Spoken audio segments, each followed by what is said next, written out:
So I joined the U.S. Army, and I ETS'd with the E4.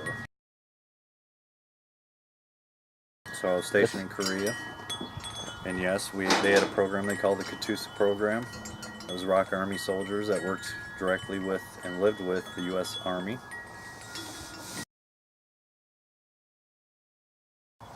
I didn't have a roommate, but I know a couple of the other guys did. They had some Korean roommates, and kind of the funniest thing I can think of is um, they keep they don't put anything in containers, so they keep everything in the refrigerator just open. So they have squid just sitting there and different things that are in the refrigerator.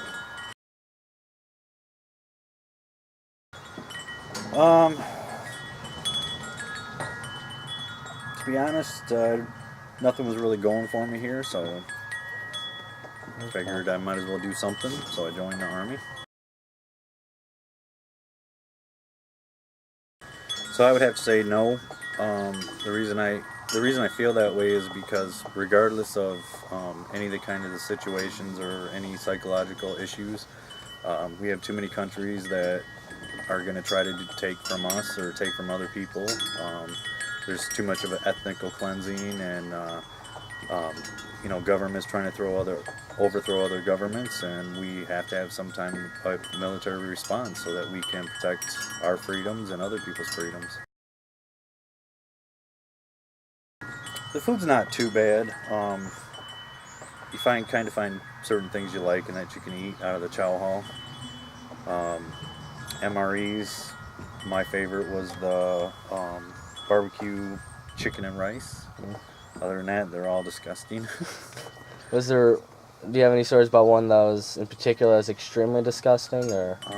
Not really, because I stayed away from them. I wouldn't. You wouldn't get anywhere near them? I would not even attempt anything new.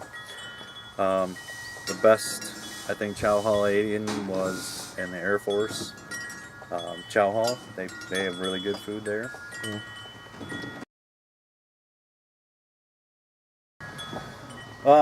The only one that kind of really sticks out is when I was in basic training, we had to do grenade range.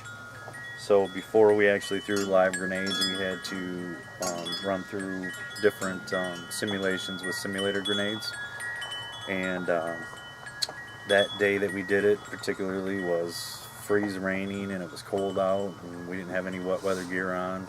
You could barely feel your fingers, and to make sure you weren't letting go of the clip on the grenade. There was one girl that, she was in another company, blew her pinky off from a blasting cap because she wasn't holding it after she pulled the pin enough. Other than that, we didn't really have any other bad things happen, thank God, because it was ridiculous.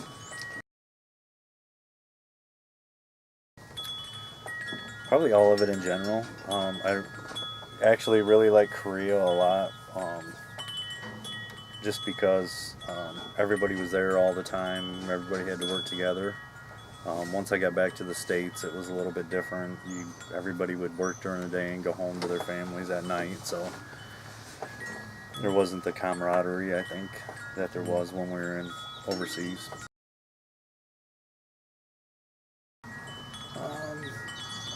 I mean, like I said, a lot of people came together and did stuff together because we didn't have anybody else to do it with. We'd go down range together. We'd have barbecues sometimes. Everybody was just there and hung out together. We all lived in the same barracks. So contact with one guy for a while, but he ran into some issues, and I haven't heard from him since. But he moved out to California.